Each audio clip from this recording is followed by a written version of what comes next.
ನಮಸ್ಕಾರ ಗೆಳೆಯರೆ, ನಾನು ಇವತ್ತು ಮಾಹಿತಿ ಕೊಡ್ತಾ ಇರೋದು ಬಂದ್ಬಿಟ್ಟು ಯಾವುದೇ ತರ ಫಿಟ್ಟಿಂಗ್ ಅಲ್ಲ.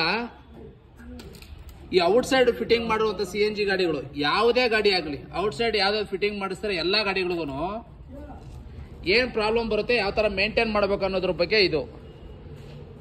ತುಂಬಾ ಗಾಡಿಗಳಲ್ಲಿ ನಾವು ಹೇಳಿರ್ತೀವಿ ಆಲ್ರೆಡಿ, ಫಿಟ್ಟಿಂಗ್ ಮಾಡ್ಬೇಕಾದ್ರೆ ಕಾಲ್ ಟ್ಯಾಂಕ್ ಮೇಲೆ ಪೆಟ್ರೋಲ್ ಮೇಂಟೈನ್ ಮಾಡಿ ಇಲ್ಲಾರ ಪೆಟ್ರೋಲ್ ಮೋಟರ್ ಸುಟ್ಟೋಗುತ್ತೆ ಅಂತ.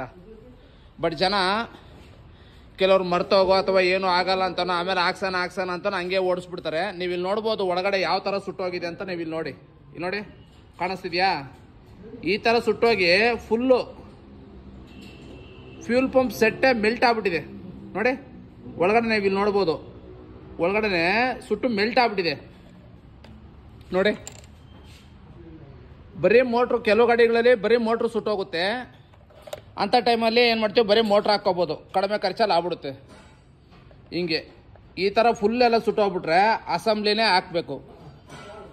ಈಗ ನೋಡಿ, ಈ ಗಾಡಿಗೆ ಆಗಿದೆ. ಈ ಗಾಡಿ ಏನಾದ್ರು ಶೋರೂಮ್ಗೆ ಹೋಗಿದ್ದಿದ್ರೆ ಅವ್ರು 3 ದಿನ ಗಾಡಿ ನಿಲ್ಸ್ಕೊಂಡು ಪಾರ್ಟ್ಸ್ ಎಲ್ಲ ತರಿಸಿ ಮತ್ತೆ ನಿಮ್ಮ ಗಾಡಿ ಫಿಟ್ಟಿಂಗ್ ಮಾಡಿ, ಫಿಟ್ಟಿಂಗ್ ಚಾರ್ಜ್ ಎಲ್ಲ ಸೇರಿ ಒಂದು 10-12 ಸಾವಿರ ಮಾಡಿ 3 ದಿನ ನಿಲ್ಲಿಸ್ಕೊಂಡು CNG ಹಾಕಿದ್ರೆ ಹಿಂಗಾಗಿದೆ ಸರ್ ಅಂತ ನಿಮಗೂ ಭಯ ಇಟ್ಬಿಟ್ಟು ಕಳಿಸ್ತಾರೆ. ಹಂಗಾಗಿ ನಮ್ಮನ್ನು ಕಾಂಟ್ಯಾಕ್ಟ್ ಮಾಡಿ ನಾವು ಇದನ್ನು ಮಾಡ್ಕೊಡ್ತೀವಿ. ಪ್ಲಸ್ ಈ ಥರ ಪ್ರಾಬ್ಲಮ್ ಆಗದೆ ಇರೋಕ್ಕೆ ಏನು ಮೇಂಟೈನ್ ಮಾಡಬೇಕು ಅಂತ ನಾವು ಹೇಳ್ತೀವಿ.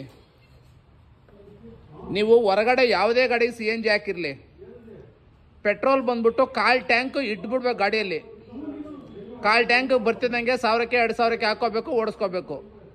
ರಿಸರ್ವ್ ಲೈಟ್ ಅಲ್ಲ, ಕಾಲ್ ಟ್ಯಾಂಕ್ಗೆ ನೀವು ರಿಸರ್ವ್ ಅನ್ಕೋಬಿಡ್ಬೇಕು. ಆ ಥರ ಪೆಟ್ರೋಲ್ ಮೇಂಟೈನ್ ಮಾಡಿದ್ರೆ ಲೈಫ್ ಟೈಮ್ ಪೆಟ್ರೋಲ್ ಮೋಟ್ರು ಮತ್ತು ಪಂಪ್ ಹಾಳಾಗಲ್ಲ. ಆಮೇಲೆ ತುಂಬ ಜನ ನಮಗೆ ಫೋನ್ ಮಾಡ್ತಾರೆ, ಸರ್ ಇದ್ದಕ್ಕಿದ್ದಂಗೆ ಗಾಡಿ ಸ್ಟಾರ್ಟ್ ಆಗ್ತಾಯಿಲ್ಲ ಸರ್, ಏನೋ ಆಗ್ಬಿಟ್ಟಿದೆ ಅಂತ. ಅವ್ರು ಹೇಳ್ತಿದ್ದಂಗೆ ನಮಗೆ ಗೊತ್ತಾಗ್ಬಿಡುತ್ತೆ ಪೆಟ್ರೋಲ್ ಮೋಟ್ರ್ ಹೋಗ್ಬಿಟ್ಟಿದೆ ಅಂತ. ಇಲ್ಲ ಸರ್ ಬೆಳಗ್ಗೆ ತಾನೇ 2000 ರೂಪಾಯಿಗೆ ಹಾಕಿಸ್ದೆ ಅಂತ ಹೇಳ್ತಾರೆ. ಬೆಳಗ್ಗೆ ಹಾಕಿದ್ರೆ ಪ್ರಯೋಜನ ಇಲ್ಲ. ಆಲ್ರೆಡಿ CNG ಲೋ ಫ್ಯೂಲಲ್ಲಿ ಗಾಡಿ ಓಡಿರ್ತದೆ. CNG ಲೋ ಫ್ಯೂಲಲ್ಲಿ ಗಾಡಿ ಓಡಿ ಮೋಟ್ರ್ ಸುಟ್ಟೋಗಿರುತ್ತೆ.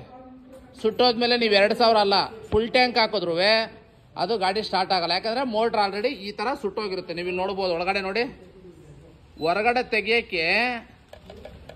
ತೆಗಿಯೋಕ್ಕೆ ಫುಲ್ ಮೆಲ್ಟ್ ಆಗೋಗಿದೆ, ಬರ್ತಾನೆ ಇಲ್ಲ. ಹಂಗಾಗಿ ಈ ಥರ ನಿಮ್ಮ ಪ್ರಾಬ್ಲಮ್ ಬರಬಾರ್ದು ಅಂತಂದ್ರೆ ಏನು ಮಾಡಬೇಕು ಗೊತ್ತಾ?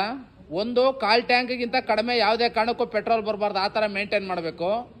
ಅಥವಾ ಪೆಟ್ರೋಲ್ ಕಟ್ ಆಫ್ ರಿಲೇ ಅಂತ ಒಂದು ಬರುತ್ತೆ, ಆ ಸರ್ಕ್ಯೂಟ್ ರಿಲೇ ಒಂದು ಹಾಕಿಸ್ಕೊಂಡ್ರೆ ಕಂಪನಿ ಗಾಡೀಲಿ ಯಾವ ಥರ CNG ಚೇಂಜ್ ಆಗ್ತಿದ್ದಂಗೆ ಪೆಟ್ರೋಲ್ ಮೋಟ್ರ್ ಆಫ್ ಆಗುತ್ತಲ್ಲ, ಆ ಥರ ಇದು ಕೂಡ ಪೆಟ್ರೋಲ್ ಮೋಟ್ರ್ ಆಫ್ ಮಾಡಿಬಿಡುತ್ತೆ.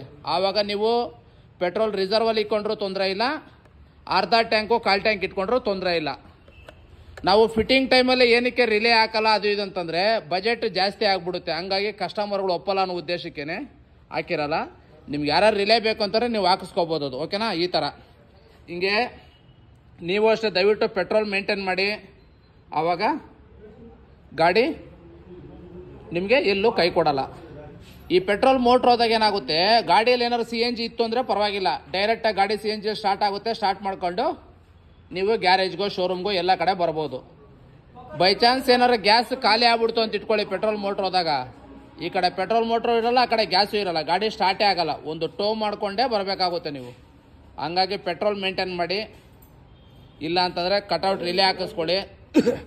ನಿಮ್ಮ ಗಾಡಿಗಳೆಲ್ಲೇ ಫಿಟ್ಟಿಂಗ್ ಮಾಡಿ ಏನೇ ಮಾಡಿರತ್ತೆ, ಪೆಟ್ರೋಲ್ ಪಂಪ್ ಹೋಗಿದ್ರೆ ಶೋರೂಮ್ಗೆ ಎಳ್ಕೊಂಡು ಹೋಗಿ ಎಲ್ಲ ನಿಲ್ಲಿಸಿ 3-4 ದಿನ ಆದಮೇಲೆ ಮಾಡಿಸ್ಕೊಂಡು ದುಡ್ಡು ಜಾಸ್ತಿ ಖರ್ಚು ಮಾಡೋ ಬದಲು CNG ಸ್ಟಾರ್ಟ್ ಆಗಿಲ್ಲ ಅಂತ ತಕ್ಷಣ ಇಮಿಡಿಯೇಟಾಗಿ ನಮಗೆ ಕಾಲ್ ಮಾಡಿ ನಾವು ಏನು ಮಾಡಬೇಕು ಅಂತ ಹೇಳ್ತೀವಿ. ಬನ್ನಿ, ಈ ಥರ ಪೆಟ್ರೋಲ್ ಮೋಟ್ರು ಅಥವಾ ಪಂಪು ನಾವು ಕೂಡ ಕಡಿಮೆ ರೇಟಲ್ಲಿ ಇಮಿಡಿಯೇಟಾಗಿ ಮಾಡಿಕೊಡ್ತೀವಿ ಅಂತ ಹೇಳ್ತಾ ನಿಮ್ಗೆ ಈ ವಿಷಯ ತಿಳಿಸ್ತಾ ಇದ್ದೀನಿ. ನೋಡಿ, ಇದೇ ಗಾಡಿ ಇದೆ ನೋಡಿ. ಒಂದ್ಸರಿ ಪೆಟ್ರೋಲ್ ಪಂಪ್ ಹೋದ್ರೆ ಈ ಥರ ಕೆಳಗಡೆಯಿಂದ ಟ್ಯಾಂಕ್ ಎಲ್ಲ ಬಿಚ್ಚಿ ನೋಡಿ, ಈ ಥರ ಕೆಳಗಡೆಯಿಂದ ಟ್ಯಾಂಕ್ ಎಲ್ಲ ಹೊರಗಡೆ ಬಿಚ್ಕೊಂಡು ಈ ಥರ ಎಲ್ಲ ಓಪನ್ ಮಾಡಿ ಕೆಲಸ ಮಾಡಬೇಕಾಗುತ್ತೆ.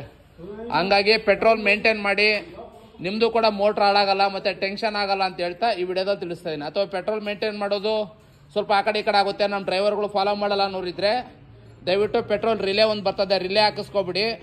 ನಿಮಗೆ ಪೆಟ್ರೋಲ್ ಮೋಟ್ರದು ಸಮಸ್ಯೆನೇ ಬರಲ್ಲ ಫ್ಯೂಚರಲ್ಲಿ. ಆಮೇಲೆ ಯಾವುದೇ ಗಾಡಿಗೆ CNG ಬೇಕಂದರೆ ಅಥವಾ CNG ದೊಡ್ಡ ಟ್ಯಾಂಕ್ ಅಪ್ಗ್ರೇಡ್ ಮಾಡಬೇಕಂದ್ರೆ ಅಥವಾ ಡಬಲ್ ಟ್ಯಾಂಕ್ ಮಾಡಬೇಕಂದ್ರೆ ಈ ಥರ ಏನೇ ಮಾಡಬೇಕಂದ್ರೂ ನನ್ನ ನಂಬರ್ಗೆ ಕಾಂಟ್ಯಾಕ್ಟ್ ಮಾಡಿ ಅಂತ ಹೇಳ್ತಾ ನಾನು ಈ ವಿಡಿಯೋದಲ್ಲಿ ತಿಳಿಸ್ತಾ ಇದ್ದೀನಿ. ನನ್ನ ಕಾಂಟ್ಯಾಕ್ಟ್ ನಂಬರ್